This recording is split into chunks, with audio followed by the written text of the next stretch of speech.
Ok, crisis, sufrimiento y Dios. Ese es el mensaje número 6. ¿Ya se cansaron de hablar del sufrimiento? Espero que no, porque nos faltan como 6 mensajes más. Vamos levantando el nivel, vamos subiendo cada vez más la intensidad. Hoy vamos a hablar sobre la razón del sufrimiento. Más específicamente vamos a tratar con la pregunta: ¿por qué razón Dios permite que suframos? ¿Ok? El por qué. A lo mejor pasamos o tratamos con la pregunta: ¿por qué Dios permite el mal? ¿Por qué Dios permite que sucedan cosas malas? Hoy vamos más específicamente a ver cuál es la razón por la cual Dios permite el sufrimiento. Lo he mencionado antes, las personas, las culturas tratan de darle un sentido de propósito a su sufrimiento. Es una reacción humana. La gente no le gusta pensar que sufrió solamente porque sí. Entonces, dentro de todas las filosofías humanas, religiones y cosmovisiones, una cosmovisión es una forma de ver la vida en perspectiva. Ninguna filosofía, religión ni cosmovisión es tan específica como la fe cristiana en cuanto a entender que el sufrimiento tiene un propósito específico. Dios lo permite porque Él quiere conseguir propósitos en específico. Si tú miras esto desde la perspectiva del Evangelio, vas a entender que Dios se propuso destruir el sufrimiento de la humanidad a través del sufrimiento de Jesús. El sufrimiento de Jesús en la cruz es la clave para destruir el sufrimiento de la humanidad, porque el sufrimiento de la humanidad viene por causa del pecado. Entonces, qué interesante que con sufrimiento Dios trata con nuestro sufrimiento. Entonces, nosotros podemos pensar de esta manera: el sufrimiento, el dolor está en el centro de la fe cristiana, porque en el centro de la fe cristiana está Jesús en la cruz muriendo por tu pecado y por mi pecado.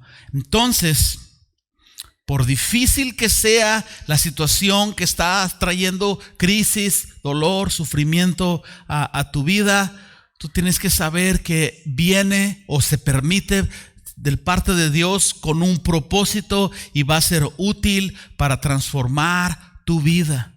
Cuando tú sufres o una tragedia viene a tu vida, tú no debes de pensar que es una venganza de Dios. Ay, es que hice esto mal, híjole, vino esto a mi vida. Si Dios realmente quisiera vengarse de ti, no tuvieras ni el tiempo para razonar que hiciste algo mal y entonces Dios se está vengando. La venganza de Dios, o mejor dicho, la justicia de Dios ya fue, la ira de Dios ya fue derramada en Jesús. Y Dios quedó satisfecho. Dios no tiene por qué vengarse de ti, pero Dios permite este proceso en el que estamos predicando el Evangelio. No quiere que ninguno se pierda, todos procedan al arrepentimiento. Dios quiere que en medio de todo este proceso el sufrimiento nos ayude a ser transformados. Entonces, al final tú quieres llevarte este pensamiento. Está largo, pero va a cobrar mucho sentido. Aparece en pantalla. Cuando el mal y el dolor vienen a nuestras vidas, Dios no está cruzado de brazos. Dios está buscando transformarnos o mostrarnos su gloria, o destruir nuestros ídolos, o usarnos para mostrar su gloria a los demás. Esta última parte, mostrarnos, utilizarnos como un instrumento, como un ejemplo, un estandarte, un heraldo para mostrar su gloria a los demás. Me quiero referir específicamente a que cuando vemos personas que por la fe en Dios y han sido fortalecidos y están sufriendo y están pasando por cosas y tú los ves de pie, eso inspira nuestra fe, eso inspira nuestras vidas. Y uno empieza a pensar, bueno, si Dios le sostuvo a él, si Dios le sostuvo a ella, puede entonces sostenerme a mí. Y entonces el nombre de Dios es glorificado a través de esto. Entonces vamos adelante, vamos a empezar con el primer inciso. Quiero hablar sobre los beneficios que vienen a nuestras vidas después del sufrimiento. Entonces, Pedro nos habla en su carta sobre 5 beneficios que vienen en nuestras vidas después del sufrimiento. Acompáñenme por favor ahí en su Biblia. Vamos a abrir Primera de Pedro capítulo 5. Vamos a leer versículos 10 y 11. Les voy a dar tiempo para que lo encuentren ahí en sus Biblias. Primera de Pedro 5, 10 y 11.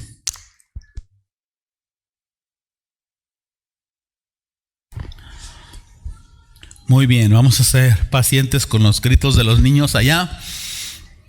Primera de Pedro 5:10. Pedro escribe: mas el Dios de toda gracia, que nos llamó a su gloria eterna en Jesucristo, después de que hayáis padecido, después de que hayas sufrido un poco de tiempo, Él mismo os perfeccione, afirme, fortalezca y establezca, y a Él sea la gloria y el imperio por los siglos de los siglos. Les voy a hacer una pregunta, a ver si tomaron suficiente café. Dios te va a perfeccionar, afirmar y fortalecer y establecer antes o después del sufrimiento. Entonces, cuando Dios permite el sufrimiento a tu vida, Dios quiere afirmarte, ¿eso es correcto? Quiere fortalecerte, establecerte, cambiarte. Ojalá y lo haga. Muy bien. Lo preparé para atraparlos ahí en un rincón. Número 1, el sufrimiento produce en nosotros carácter.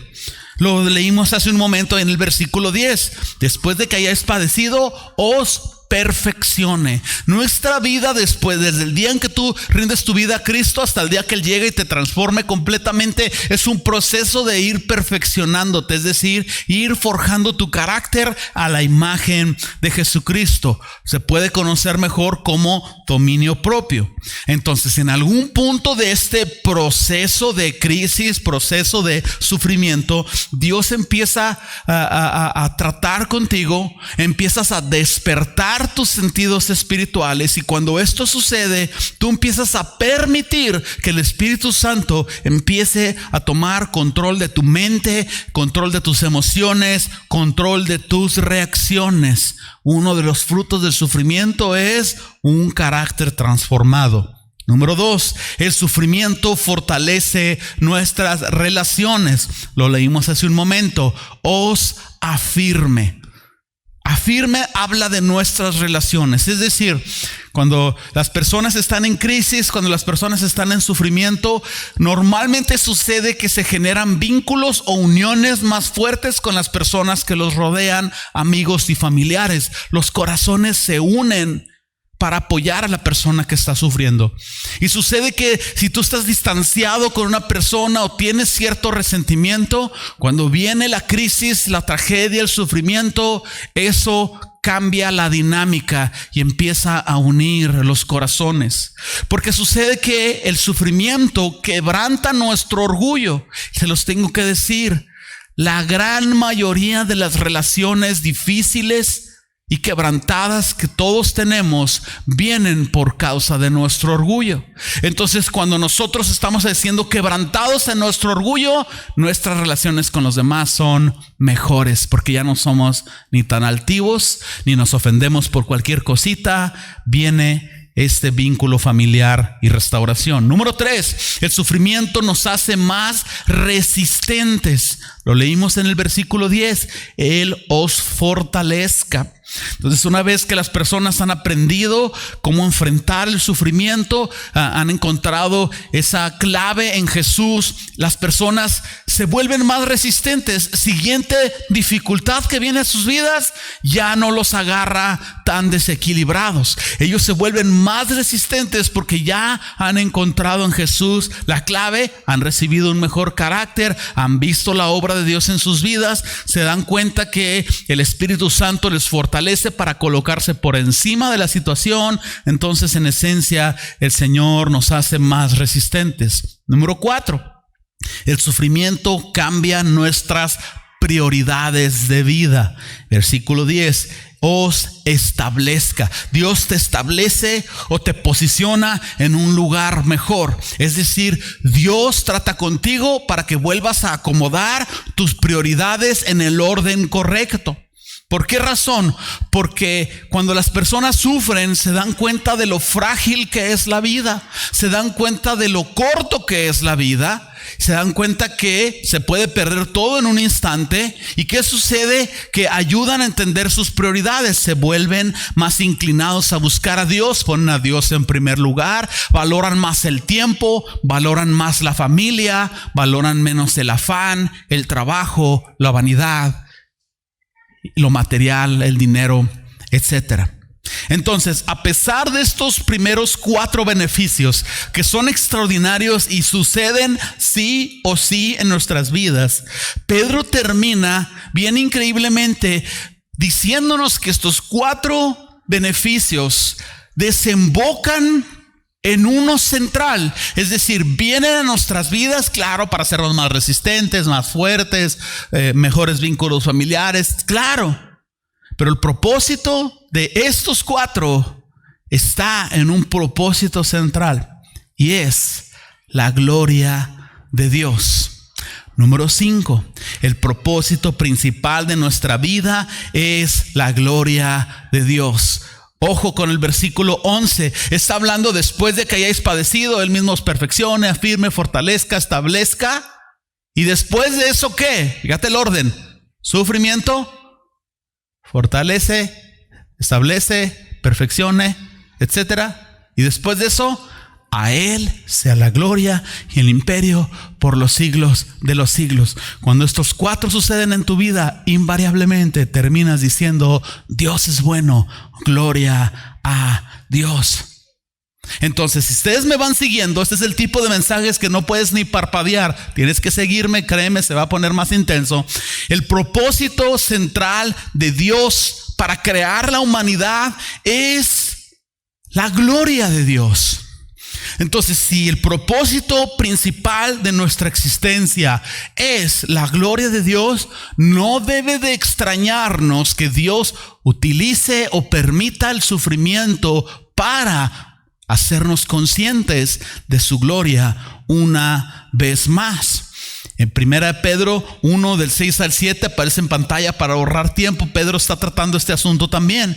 Dice: en lo cual vosotros os alegráis, aunque ahora por un poco de tiempo, si es necesario, tengáis que ser afligidos, sufrimiento, en diversas pruebas. ¿Para qué? Para que, sometida a prueba vuestra fe, mucho más preciosa que el oro, el cual aunque perecedero se prueba con fuego, la fe sea hallada en alabanza, gloria y honra cuando sea manifestado Jesucristo. En sencillas palabras, Dios nos prueba a través del sufrimiento para que entonces nosotros podamos volver a ser conscientes, o tal vez una nueva revelación de la gloria de Dios. Para aquellos que toman nota o que toman fotos en los celulares, me ha gustado ese concepto. Le pongo esto en pantalla. Si nuestros sufrimientos se manejan correctamente, le dan la gloria a Dios. Si se manejan correctamente. Vámonos adelante. Inciso B, el Dios de gloria. No, esto no es ningún paréntesis ni ninguna desviación. Simplemente en el camino nos vamos a estacionar un poquito más en esta idea o este concepto de la gloria de Dios. Hermanos, a partir de este momento, toma aliento, usa toda tu inteligencia, que tienes muchísima. Sígueme, por favor. Lo que voy a decir a continuación puede cambiar tu vida de la manera más increíble y radical que has experimentado. No porque sean mis palabras, sino porque son sus palabras. A Dios le satisface plenamente su propia belleza. Dios es suficientemente completo en sí mismo. La unidad entre el Padre, el Hijo y el Espíritu Santo es suficiente y completa. El Hijo glorifica al Padre, el Padre al Hijo, el Espíritu Santo, ambos al Espíritu Santo, se satisfacen, se sirven, se disfrutan entre sí. Y esto ya sucedía en la eternidad antes de que Dios creara el tiempo, la materia y los humanos. Dios nos creó a nosotros para que pudiéramos tener la experiencia de admirar su gloria. Es bíblicamente incorrecto, es casi una herejía pensar que Dios nos necesitaba porque se sentía solo. Dios era completo, a Dios le satisface su propia gloria. Él nos creó para que a cada humano que Él creara, ese humano le glorificara. Y entonces su gloria se iba a hacer grande y grande y grande y grande y grande. Y creó a seres angelicales para que su gloria se hiciera grande y grande y grande y grande. Y creó un universo tan inmenso que todavía no hemos podido entender o conquistar o explorar, para que nos demos una pequeña idea de lo grande que Él es. Y digamos, gloria a Dios. Entonces Dios nos creó a nosotros para admirar su gloria. Voy a poner esto en pantalla. Debido a que fuimos creados con el propósito central de glorificar a Dios, Él nos ordena que le glorifiquemos, porque es la única forma de encontrar descanso, la satisfacción y el gozo para los cuales fuimos creados. Lo vuelvo a leer y les voy a dar un tiempo para que lo asimilen.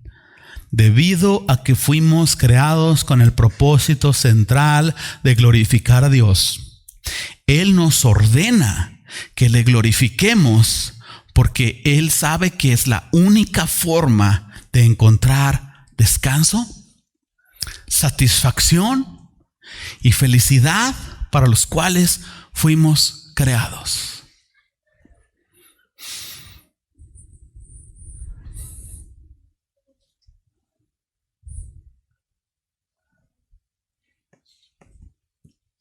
Él nos llama a glorificarle porque sabe que nosotros lo necesitamos. Entonces tú glorificas a Dios con toda acción que le reconozca a Él. Oración, alabanza, obediencia. Porque a Dios le agrada la fe. La Escritura dice que sin fe es imposible agradar a Dios, porque el que cree en Dios, cree en sus atributos y cree en su poder y en su amor y en su gloria, y eso hace que Él sea glorificado. Por eso a Él le agrada la fe. Entonces nosotros necesitamos glorificar a Dios, porque ese es nuestro propósito. Déjame ver si te puedo ayudar un poco mejor. Piensa en un pez. Y ahora que viene Navidad, pero mira cómo beben los peces en el río. Yo no sabía que los peces bebían, pero bien que la cantamos en Navidad. Piensa en un pez nadando en el agua. Dios creó a ese pez para que nadara en el agua. Y Dios le dice a ese pez, nada en el agua. ¿Qué piensas que es lo que va a hacer más feliz a ese pez? Nadar en el agua. Toma ese pez y sácalo del agua y va a empezar a morir. Cuando el humano abandona el propósito central de glorificar a Dios, que es lo que sucedió con la caída del hombre, el humano ya no quiso que Dios fuera central, el humano quiso ser el centro. Es como un pez que sale del agua. El pez empieza a morir. Tú empiezas a morir. Ya lo sabemos. Nada en este mundo nos produce felicidad. Ni lo material, ni el éxito, ni la fama, ni el trabajo, ni los hijos. Ya hemos tenido de eso. Y cuando nosotros buscamos la felicidad en cualquier otro concepto que no sea la gloria de Dios, somos como ese pez que está muriendo. Y Dios sabe que estábamos muriendo. Y Él sabe que necesitábamos reconocerle y glorificarle. Por eso, en cuanto recibes la salvación y naces de nuevo y te vuelves a conectar con la gloria de Dios, sientes que vuelves a la vida. Porque fuimos creados para glorificar a Dios. Entonces, ¿cómo podemos definir más exactamente la gloria de Dios? Ok, si tú vas a un diccionario bíblico, tú vas a encontrar un concepto como este. La gloria de Dios es la magnitud y el conjunto de todos los atributos y cualidades de Dios juntos. ¿Qué? Yo también así me quedé, pero así como lo leí, lo anoté. Pero te quiero ayudar un poquito más. Si tú entiendes tres conceptos, tres características importantes referentes a la gloria de Dios, tú vas a ampliar tu entendimiento de la gloria de Dios y vas a entender la importancia de la gloria de Dios y la importancia de que tu vida vaya enfocada a glorificar a Dios. Aparecen aquí en pantalla. Número 1, su infinita trascendencia. Número 2, su suprema importancia. Número 3, su esplendor y belleza. Vámonos con el primero. Síganme, por favor, no se pierdan. Número 1, su infinita trascendencia. ¿Qué es trascendencia? Es cuando algo se convierte en lo más importante. Infinita trascendencia es cuando algo supera todo límite establecido. Nosotros nos movemos por el tiempo. Antes, después. Dios es eterno y de entrada nos cuesta trabajo pensar, o sea, ¿cómo? O sea, Dios ya existía y Dios va a seguir entendiendo y ahí estamos, se nos calienta el cerebro y ya mejor empezamos a pensar en otras cosas más. Dios es trascendente y su gloria tiene que ver con su infinita trascendencia. Dios va más allá de todo límite que tú puedas entender. Déjame decírtelo de una mejor manera. Dios no es un Dios que puede ser domesticado. Dios no es un Dios a tu manera. Tú puedes domesticar un perrito. Le puedes poner un collar, le puedes dar un premio para que haga un truco y con el collar tú lo sacas a pasear y tú lo llevas por donde tú lo quieres llevar. Si tú no quieres que salga a la calle, tú cierras la puerta de tu casa. Tú puedes domesticar un perrito, pero tú no puedes domesticar a Dios. Tú no puedes hacer que Dios actúe a tu manera. Cuando tú enfermas o dueles o sufres, un familiar se muere y Dios no contestó tu oración, Dios te está enseñando su trascendencia. No te está humillando, no te está avergonzando. Simplemente llegas al entendimiento que sus caminos son misteriosos porque Él es un ser tan grande que no lo puedes comprender. Entonces a muchas personas les desconcierta pensar y saber que no pueden comprender a Dios. Que Dios sea más grande que sus pensamientos. Les desconcierta cuando oran y no sanan. Dios sana, tú oras, Dios nos llama a orar, claro, totalmente de acuerdo. Pero tienes que ser honesto conmigo. Hay veces que la persona no sana. Y luego entonces, ¿qué? Dios nos está mostrando que nosotros no podemos, con todo el respeto, ser niños caprichosos que queremos encerrar a Dios en una botella que se llama entendimiento y queremos comprender y hacia dónde va y por qué. Y yo ya lo conozco, cada vez que hace esto, hace lo otro. La gloria de Dios tiene que ver con su infinita trascendencia. Dios trasciende todo y va más allá de lo que nosotros podemos comprender. Muchas personas quieren a un Dios pequeño, quieren a un Dios que quepa en su bolsillo y lo sacan cuando tienen una necesidad. Y Señor, haz esto, y Señor, haz el otro, y Señor, dame esto. Dios no es un sirviente que está en tu vida para hacerte feliz. Tú estás en la vida de Dios para hacerlo feliz, glorificando su nombre. Machine, yo también me quedé así como computadora calentándose, ¿verdad? Número 2, su suprema importancia. La gloria de Dios nos habla también de la suprema importancia de la gloria de Dios. Cuando tú, yo creo que muchos saben que el Antiguo Testamento fue escrito en el idioma hebreo. Entonces, cada vez que se escribe la palabra gloria refiriéndose a la gloria de Dios, en hebreo se utiliza una palabra que es kabod, aparece aquí en pantalla. Kabod significa lo más pesado y apunta a un significado que es la gloria de Dios, es lo más pesado, es lo más importante. No hay nada más pesado que kabod. Kabod es lo más pesado, lo más importante. Por eso Dios nos pide ser número uno en nuestras vidas. Por eso Dios se muestra a nosotros como un rey en un reino, porque Él es lo más importante. Por eso en los primeros dos mandamientos Dios quiere establecer rápidamente el orden para ser glorificado, y nos dice a los humanos: no te harás dioses ajenos delante de mí. Solamente hay un Dios, y cuando tú tienes otro Dios, mi gloria disminuye, o no disminuye, pero más bien tú no entiendes, tú disminuyes en tu entendimiento de mi gloria. En el segundo mandamiento Dios nos dice: no te harás imagen y semejanza, porque cuando tú haces una imagen de un Dios es porque tú no estás entendiendo quién es Dios. Entonces, si algo te importa más que Dios, tú no estás reconociendo su gloria, tú estás básicamente dándole la gloria a algo o a alguien más. Tú eres un pez fuera del agua que está empezando a morir. Número 3, su esplendor y belleza. Híjole, esta parte me encanta. En hebreo la palabra para gloria de Dios es kabod, lo más pesado. Pero del Nuevo Testamento, es decir, de Mateo a Apocalipsis, está mayormente escrito en griego. La palabra en griego para referirse a la gloria de Dios es doxa.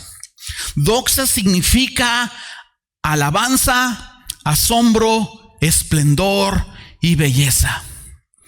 No nomás me refiero a alabanza de los hijos de Sión se gozan en su rey. No, alabanza de cuando tú reconoces, dices: híjole, no hay nadie más grande que tú, Dios. Asombro al nivel de que te quedas sin aliento cuando entiendes quién es Dios. Piensa en los ángeles del cielo. Lo he dicho una y otra vez. Están repitiendo: santo, santo, santo, Jehová de los ejércitos. Toda la tierra está llena de su gloria. Y lo vuelven a repetir, y lo vuelven a repetir, y lo vuelven a repetir. Y en nuestro entendimiento humano decimos: ay, qué aburrido, porque no estamos ahí. Los ángeles fueron creados, vieron a Dios y no se han logrado reponer del impacto, y terminan de alabarlo y comienzan nuevamente a alabarlo. Están en un éxtasis de placer al ver la gloria de Dios. La gloria de Dios en doxa, la palabra en griego, nos habla de esplendor, como cuando no puedes ver el sol, cuando no puedes ver un electrodo de soldadura, tus ojos no pueden resistirlo. La gloria de Dios es algo que no se puede contener. Y belleza, híjole, yo sé que no somos así gente muy cultural y todo, ¿verdad? Pero no sé si te has visto una pintura que ha causado un impacto de belleza en ti. Una chica hermosa que te ha robado el aliento, un hombre guapo, varonil. Bueno, ustedes entienden, ¿no? Una música, una obra de arte. A mí me encanta la creación. Yo voy y veo paisajes, o a veces veo programas del universo y me asombra la belleza. Y Dios puso eso para que entendiéramos su gloria, y Dios nos hizo su imagen y semejanza para que pudiéramos entender este concepto de la belleza. Entonces, esto nos ayuda a ampliar un poquito más el entendimiento de la importancia que hay en la gloria de Dios. Ojo con esto: glorificar a Dios no significa obedecerlo, pues porque tengo que. No puedo cometer adulterio porque Dios dice que no cometa adulterio, pero tengo ganas en mi corazón, pero no puedo hacerlo porque tengo que obedecerlo. Eso no es glorificar a Dios. Glorificar a Dios es obedecer a Dios porque tú te sientes atraído a Él. Porque tú te sientes cautivado por Él. Porque te deleitas en Él tan increíblemente que dices, ¿cómo voy a ofender a Dios? Y es lo más hermoso que hay. ¿Cómo voy a perder esto? Porque su hermosura te ha dejado asombrado. Entonces tú obedeces a Dios porque has entendido su gloria. Pablo va camino a Damasco, va por cartas para ejecutarse a los cristianos. Jesús se le aparece en el camino. El destello de Dios, doxa, deja ciego a Pablo. Y Pablo no tomó agua ni comió. Mira, que un hombre no tome agua como quiera, pero que no coma. Ah, caray. Algo le pasó. O comió en casa de su mamá, o algo le pasó. Pablo no está comiendo. ¿Sabes por qué? Porque Pablo está tratando de reponerse. Que vio por un instante la gloria de Jesús como lo vamos a ver en el cielo. Y en la mente de Pablo no hay otra cosa más que Jesús. Jesús. Yo no sabía quién era Jesús.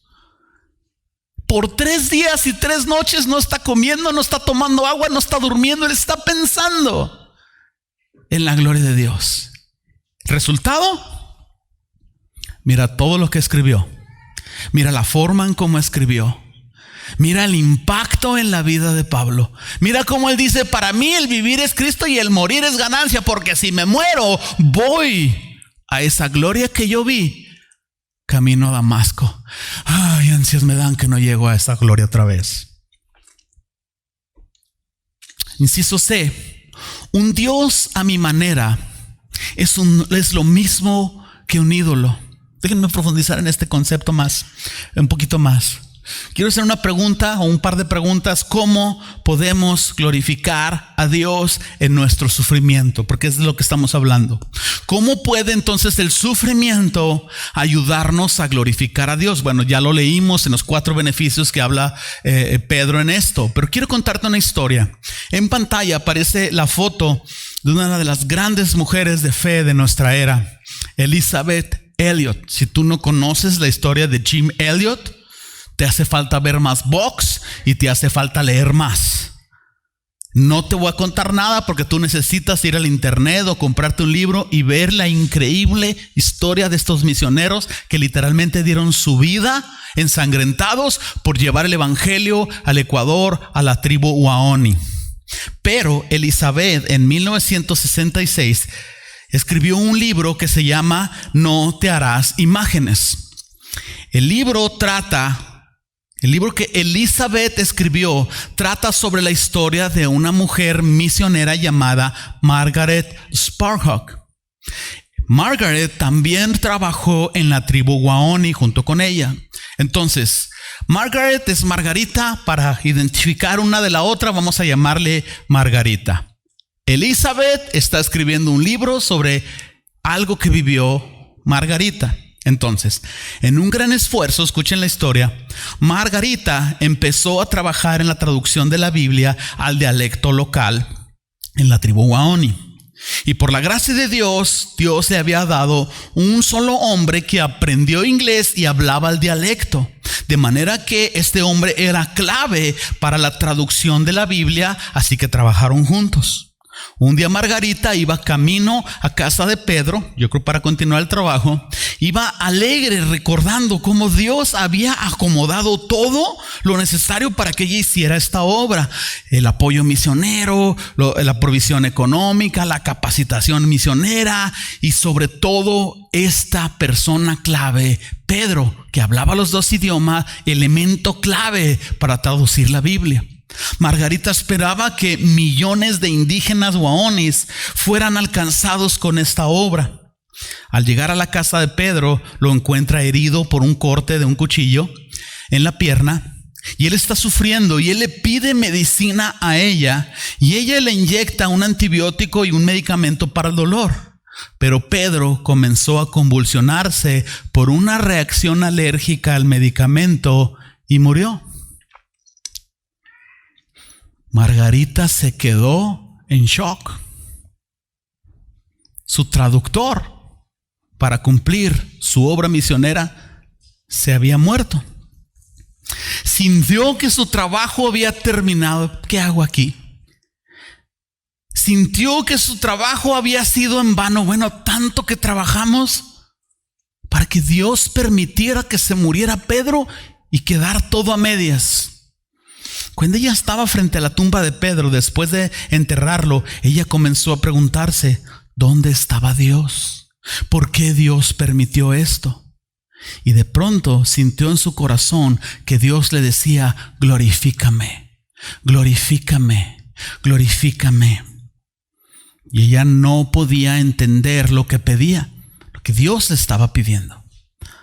Al final del libro, Elizabeth, que está escribiendo sobre Margarita, al final del libro expresa su conclusión de esta experiencia. Margarita dijo, si Dios era meramente mi cómplice, es decir, estamos al mismo nivel, tú y yo, Dios, estamos trabajando juntos para avanzar.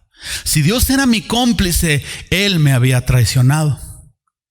Pero si Él era Dios, me había liberado.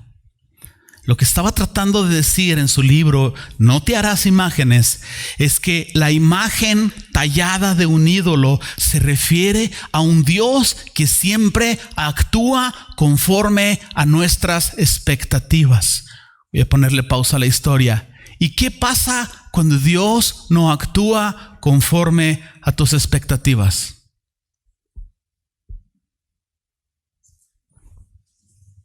Un Dios que siempre apoya nuestros planes, nuestras perspectivas de vida y del mundo. Y ella expresó, ese Dios es una muestra propia de la creación de un Dios falso. Es decir, le llamas quizás Jesús, utilizas la Biblia para referirte a Él, pero desde el momento en que tú piensas que Dios es un Dios a tu manera, tú no estás entendiendo a este Dios que trasciende, que hace las cosas a su manera, cuya sabiduría es mucho más allá de lo que tú quizás puedes entender.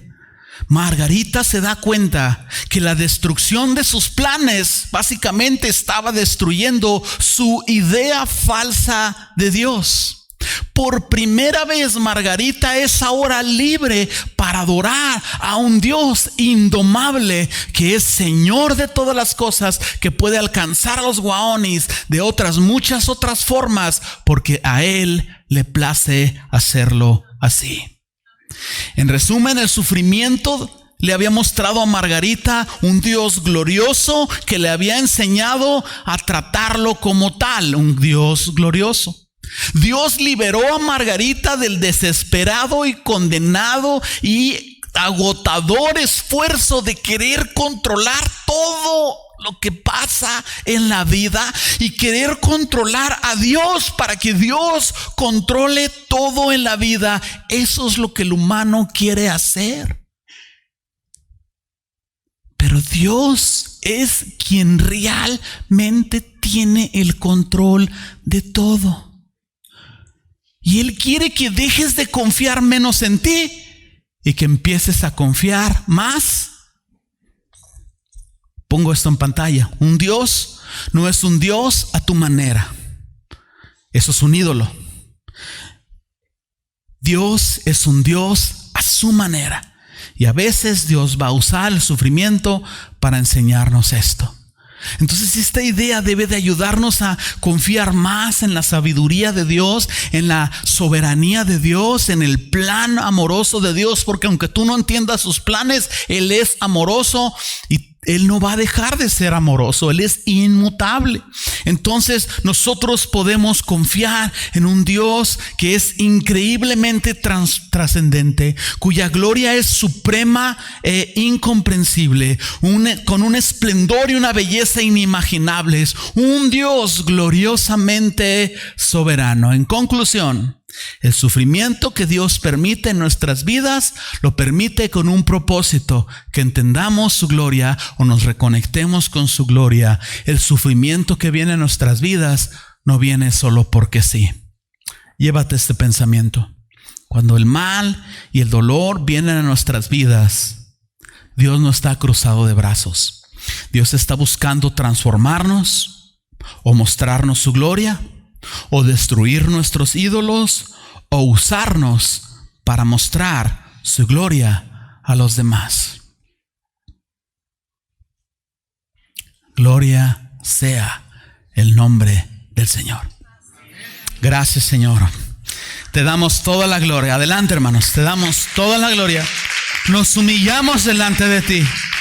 Nos humillamos delante de ti. Nos ubicamos en que tu gloria es el propósito principal, y tuyo sea el imperio y la gloria y la potestad por los siglos de los siglos.